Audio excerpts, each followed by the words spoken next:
शुक्रवार व्रत कथा। एक गांव में एक बुढ़िया रहती थी जिसके 7 बेटे थे। 6 बेटे कमाने वाले थे और एक बेटा निकम्मा था।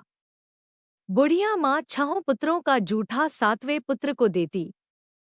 7वां पुत्र एक दिन अपनी पत्नी से बोला, देखो मेरी माता का मुझ पर कितना प्रेम है।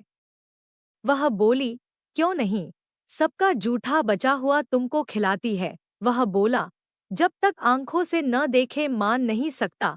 पत्नी ने हंसकर कहा, देख लोगे तब तो मानोगे। कुछ दिन बाद एक बड़ा त्योहार आया। घर में 7 प्रकार के भोजन और चूरमा के लड्डू बने।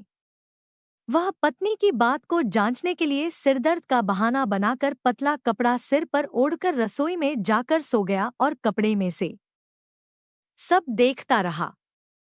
6 भाई भोजन करने आए। उसने देखा, माँ ने उनके लिए सुंदर सुंदर आसन बिछाए, 7 प्रकार की रसोई परोसी और आग्रह कर करके उन्हें भोजन कराती रही। वह देखता रहा। 6 भाई भोजन कर उठ गए तब माँ ने उनकी 5 थालियों में से लड्डुओं के टुकड़ों को उठाया और एक लड्डू बनाया। जूठन साफ कर माँ ने उसे पुकारा, उठ बेटा, उठ। तेरे भाइयों ने भोजन कर लिया, तू भी उठकर भोजन कर ले। उसने कहा, माँ, मुझे भोजन नहीं करना, मैं परदेश जा रहा हूँ। माता ने कहा, कल जाना हो तो आज ही जा। वह बोला, हाँ हाँ, जा रहा हूँ। यह कहकर वह घर से निकल गया। चलते समय उसे पत्नी की याद आई। वह गौशाला में कंडे थाप रही थी। वहां जाकर वह बोला, मेरे पास तो कुछ नहीं है। यह अंगूठी है, सो ले लो और अपनी कोई निशानी मुझे दे दो। वह बोली, मेरे पास क्या है, यह गोबर भरा हाथ है। यह कहकर पत्नी ने उसकी पीठ पर गोबर के हाथ की थाप मार दी। वह चल दिया। चलते चलते दूर देश में पहुंचा। वहां एक साहूकार की दुकान थी। वहां जाकर बोला, सेठ जी, मुझे नौकरी पर रख लो। साहूकार को नौकर की सख्त जरूरत थी। साहूकार ने कहा, काम देखकर तनख्वाह मिलेगी। उसने कहा, सेठ जी जैसा आप ठीक समझें। उसे साहूकार के यहाँ नौकरी मिल गई। वह वहां दिन रात काम करने लगा। कुछ दिन में दुकान का लेन देन, हिसाब किताब, ग्राहकों को माल बेचना, सारा काम करने लगा। साहूकार के 7-8 नौकर थे। वे सब चक्कर खाने लगे। लेकिन उसने अपनी लगन, परिश्रम और ईमानदारी से सभी को पीछे छोड़ दिया। उसे अपने किए का फल मिला। सेठ ने भी उसका काम देखा और 3 महीने में ही उसे मुनाफे में साझीदार बना लिया। परिश्रम करते करते 12 वर्ष में ही वह नगर का नामी सेठ बन गया और सेठ अपना सारा कारोबार उस पर छोड़कर बाहर चला गया। इधर उसकी पत्नी पर क्या बीती वह सुने। सास-ससुर उसे दुख देने लगे। गृहस्थी का काम करवाकर उसे लकड़ी लेने जंगल में भेजते। इस बीच घर की रोटियों के आटे से जो भूसी निकलती, उसकी रोटी बनाकर रख दी जाती और फूटे नारियल की नरेली में पानी दिया जाता। इस तरह दिन बीतते रहे। एक दिन वह जब जंगल में लकड़ी लेने जा नहीं थी तब उसे रास्ते में बहुत सी स्त्रियां संतोषी माता का व्रत करती दिखाई दी। यह वहां खड़ी होकर पूछने लगी, बहनों, यह तुम किस देवता का व्रत करती हो और इसके करने से क्या फल होता है? इस व्रत के करने की क्या विधि है? यदि तुम अपने इस व्रत का विधान मुझे समझा कर कहोगी तो मैं तुम्हारा बड़ा एहसान मानूंगी। उनमें से एक स्त्री बोली, सुनो, यह संतोषी माता का व्रत है। इसके करने से निर्धनता, दरिद्रता का नाश होता है। लक्ष्मी आती है। मन की चिंताएं दूर होती हैं। मन को प्रसन्नता और शांति मिलती है। निपुति को पुत्र मिलता है। प्रीतम बाहर गया हो तो वह शीघ्र लौट आता है। कुंवारी कन्या को मन पसंद वर मिलता है। चलता मुकदमा खत्म हो जाता है। कलह क्लेश की निवृत्ति हो, मुख शांति होती है, घर में धन जमा हो, धन जायदाद का लाभ होता है तथा और भी मन में जो कुछ कामना हो सब संतोषी माता की कृपा से पूरी हो जाती है। इसमें संदेह नहीं। वह पूछने लगी, यह व्रत कैसे किया जाता है? यह भी बताओ तो बड़ी कृपा होगी। वह स्त्री कहने लगी, बिना परेशानी, श्रद्धा और प्रेम से जितना भी बन सके प्रसाद लेना। 5.25 पैसे से 5.25 आने तथा इससे भी ज्यादा शक्ति और भक्ति के अनुसार गुड़ और चना लें। हर शुक्रवार को निराहार रहकर कथा कहना, सुनना। इसके बीच कम नहीं टूटे। लगातार नियम पालन के करना। सुनने वाला कोई न मिले तो घी का दीपक जलाकर उसके आगे जल के पात्र को रख कथा कहना, परंतु नियम टूटे जब तक कार्य सिद्ध न हो। नियम पालन करना और कार्य सिद्ध हो जाने पर व्रत का उद्यापन करना। 3 मास में माता पूरा फल प्रदान करती है। यदि किसी के ग्रह खोटे हैं भी तो माता 1 वर्ष में अवश्य उनको अनुकूल करती है। कार्य सिद्ध होने पर ही उद्यापन करना चाहिए, बीच में नहीं। उद्यापन में 2.5 सेर आटे का खाजा तथा इसी अनुसार खीर तथा चने का साग बनाना। 8 बच्चों को भोजन कराना। जहां तक मिले देवर, जेठ, भाई बंधु, कुटुंब के लड़के लेना, न मिले तो रिश्तेदारों और पड़ोसियों के लड़के बुलाना। उन्हें भोजन करा, यथाशक्ति दक्षिणा दे, माता का नियम पूरा करना। ध्यान रखना उस दिन घर में कोई खटाई न खाए। यह सुन वह वहां से चल दी। रास्ते में लकड़ी के बोझ को बेच दिया और उन पैसों में गुड़ चना ले माता के व्रत की तैयारी कर आगे चली। रास्ते में संतोषी माता के मंदिर में जा माता के चरणों में लौटने लगी। विनती करने लगी, मां, मैं दीन हूँ, निपट मूर्ख हूँ। व्रत के नियम कुछ जानती नहीं। मैं बहुत दुखी हूँ। हे माता, मेरा दुख दूर कर, मैं तेरी शरण में हूँ। माता को दया आई। एक शुक्रवार बीता कि दूसरे शुक्रवार को ही उसके पति का पत्र आया और तीसरे शुक्रवार को उसका भेजा हुआ पैसा आ पहुंचा। यह देखकर जेठानी मुंह सिकोड़ने लगी। इतने दिनों बाद इतना पैसा आया, इसमें क्या बड़ाई है? लड़के ताने देने लगे। काकी के पास अब पत्र आने लगे, रुपया आने लगा। अब तो काकी की खातिर बढ़ेगी। अब तो काकी बुलाने से भी नहीं बोलेगी। बेचारी सरलता से कहती, भैया पत्र आए, रुपया आए तो हम सबके लिए अच्छा है। ऐसा कहकर आंखों में आंसू भरकर संतोषी माता के मंदिर में जा मातेश्वरी के चरणों में गिरकर रोने लगी। माँ, मैंने तुमसे पैसा नहीं मांगा। मुझे पैसे से क्या काम? मुझे तो अपने सुहाग से काम है। मैं तो अपने स्वामी के दर्शन और सेवा मांगती। तब माता ने प्रसन्न होकर कहा, जा बेटी, तेरा स्वामी जल्दी ही आएगा। यह सुन खुशी से बावली हो वह घर आकर काम करने लगी।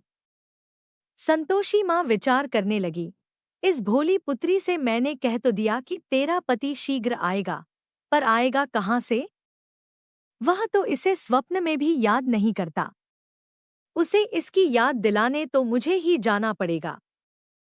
संतोषी माता ने उस बुढ़िया के बेटे को स्वप्न में समझाया, पुत्र, तेरी घरवाली कष्ट उठा पाँच रही है। यह बोला, हाँ माता, यह तो मुझे भी मालूम है, परंतु क्या करूं? वहां कैसे जाऊं? परदेश की बात है, लेन देन का सारा हिसाब किताब है, कोई जाने का रास्ता नजर नहीं आता। आप ही कोई राह दिखाएं कि वहां कैसे जाऊं? मां कहने लगी। सवेरे नहा धोकर संतोषी माता का नाम ले, घी का दीपक जला दंडवत कर और दुकान पर जा बैठना। देखते देखते तेरा लेन देन चुक जाएगा, जमा माल बिक जाएगा, सांझ होते होते धन का ढेर लग जाएगा। वह अगले दिन सुबह बहुत जल्दी उठा। उसने अपने मित्र बंधुओं परिचितों से स्वप्न में माता द्वारा कही गई बात कह सुनाई।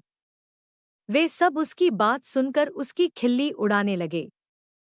वे कहने लगे कि कहीं कभी सपने की बात भी सच्ची होती है।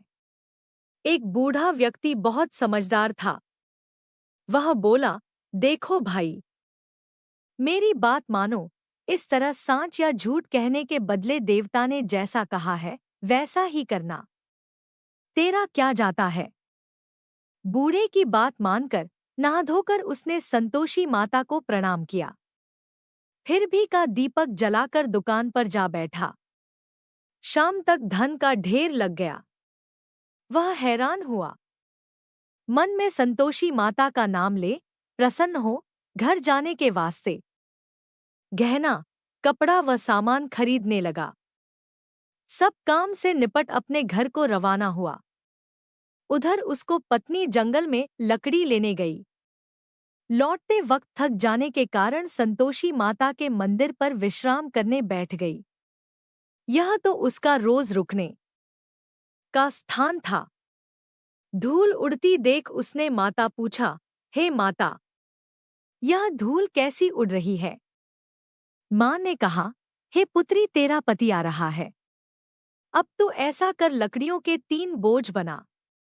एक नदी के किनारे रख, दूसरा मेरे मंदिर पर और तीसरा अपने सिर पर रख। तेरे पति को लकड़ी का गड्ढा देखकर मोह पैदा होगा। यह वहां रुकेगा, नाश्ता पानी बना खाकर माँ से मिलने जाएगा। तू लकड़ी का बोझ उठाकर जाना और बीच चौक में गड्ढा डालकर 3 आवाजें जोर से लगाना, लो सासू जी, लकड़ियों का गट्ठा लो, भूसी को रोटी दो, नारियल के खोपरे में पानी दो। आज कौन मेहमान आया है। संतोषी माँ की बात सुनकर वह बहुत अच्छा माँ कहकर प्रसन्न मन से लकड़ियों के 3 बोझ बना लाई। एक नदी के तट पर, दूसरा माता के मंदिर पर रखा। इतने में ही मुसाफिर वहां आ पहुंचा। सूखी लकड़ी देख उसको इच्छा हुई कि अब यहीं विश्राम कर ले और भोजन बनाकर खा पीकर गाँव चले। इस प्रकार भोजन कर विश्राम कर वह अपने गाँव में आ गया। उसी समय बहू सिर पर लकड़ी का गड्ढा लिए आई। उसने गड्ढा को आंगन में डाल जोर से 3 आवाजें दी, लो सासू जी, लकड़ी का गड्ढा लो, भूसी की रोटी दो, नारियल के खोपर में पानी दो। आज कौन मेहमान आया है। यह सुनकर सास ने अपने दिए हुए कष्टों को भुलाने के लिए कहा, बहू, तू ऐसा क्यों कहती है। तेरा मालिक ही तो आया है। बैठ, मीठा भात खाकर कपड़े गहने पहन। पत्नी की आवाज सुनकर उसका स्वामी बाहर आया और उसके हाथ में पहनी अंगूठी देख व्याकुल हो गया। उसने माँ से पूछा, मान, यह कौन है। माँ बोली, बेट, तेरी पत्नी है। आज 12 वर्ष हो गए हैं जब से तू गया है। तब से सारे गांव में जानवर की तरह भटकती फिरती है। कामकाज कुछ करती नहीं, 4 समय आकर खा जाती है। अब मुझे देखकर भूसी की रोटी और नारियल के खापरे में पानी मांगती है। वह बोला, माँ, मैंने इसे भी देखा है और तुम्हें भी। मुझे दूसरे घर की चाबी दो, मैं उसमें रहूंगा। ठीक है बेटा, जैसी तेरी मर्जी, कहकर माँ ने चाबी का गुच्छा बेटे के सामने रख दिया। उसने दूसरे घर को खोलकर सारा सामान जमाया। एक ही दिन में वहां राजा के महल जैसा ठाट-बाट बन गया। अब क्या था, वह सुख भोगने लगी। अगला शुक्रवार उसने पति से कहा, मुझे संतोषी मात का उद्यापन करना है। पति बोला, बहुत अच्छा, खुशी से कर लो। वह उद्यापन की तैयारी करने लगी। जेठ के लड़कों को भोजन के लिए कहने गई। उन्होंने मंजूर किया, परंतु पीछे से जेठानी ने अपने बच्चों को सिखलाया, देखो रे, भोजन के समय सब लोग खटाई मांगना, जिससे उसका उद्यापन पूरा न हो। लड़के भोजन करने आए। खीर पेट भरकर खाई, परंतु बात याद आते ही कहने लगे, हमें कुछ खटाई खाने को दो, खीर खाना हमें भाता नहीं, देखकर अरुचि होती। लड़के उठ खड़े हुए, बोले, पैसे लाओ। भोली बहू कुछ जानती न थी, उसने उन्हें पैसे दे दिए। लड़कों ने बाजार जाकर उन पैसों से इमली खरीदी और खाई। यह देखकर बहू पर माताजी ने कोप किया। राजा के दूत उसके पति को पकड़कर ले गए। अब सब मालूम हो जाएगा। जब जेल की रोटी खाएगा। बहू से यह वचन सहन नहीं हुए। वह संतोषी माता के मंदिर में गई और कहने लगी, माता, तुमने यह क्या किया? हंसाकर क्यों रुलाने लगी? माता बोली, पुत्री, तूने मेरा व्रत भंग किया है। इतनी जल्दी सब बातें भुला दी। वह बोली, माता, भूली तो नहीं हूं, न कुछ अपराध किया है। मुझे तो लड़कों ने भूल डाल दिया। मुझे क्षमा करो माँ।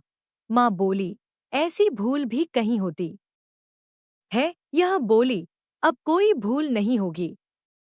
अब बताओ, मेरे पति कैसे आएंगे? माँ बोली, पुत्री, जा, तेरा पति तुझे रास्ते में ही आता मिलेगा। वह मंदिर से निकलकर बाहर आई तो रास्ते में उसे अपना पति आता हुआ मिला। उसने पूछा, कहाँ गए थे? वह बोला, इतना धन जो कमाया है उसका कर राजा ने मांगा था, वह भरने गया था। वह प्रसन्न होकर बोली, भला हुआ, अब घर चलो। फिर अगला शुक्रवार आया। वह बोली, मुझे माता का उद्यापन करना है। पति ने कहा, ठीक है, करो। वह फिर जेठ के लड़कों से भोजन को कहने गई।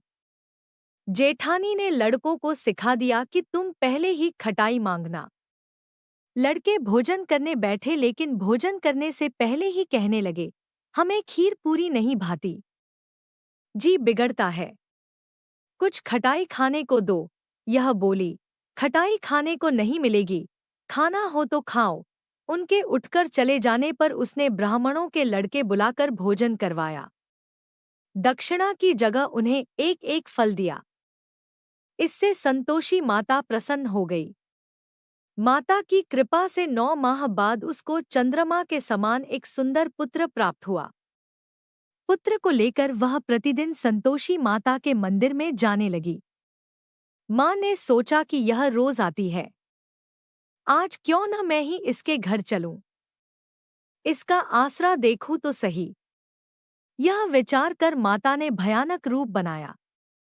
गुड़ और चने से सना मुख, ऊपर से मुंड के समान होंठ, उस पर मक्खियां भिन-भिना रही थी। दहलीज में पैर रखते ही उसकी सास चिल्लाई, देखो रे, कोई चुड़ैल डाकिनी चली आ रही, लड़को, इसे भगाओ, नहीं तो सबको खा जाएगी। बहू रोशनदान से देख रही थी। वही प्रसन्न हो उठी, आज मेरी माता मेरे घर आई है। यह कहकर दूध पीते बच्चे को गोद उतार दिया। इस पर उसको सास गोद में भरकर बोली, अरे रान, इसे देखकर कैसी उतावली हुई है, जो बच्चे को पटक दिया। इतने में माँ के प्रताप से जहां देखो वहां लड़के ही लड़के नजर आने लगे।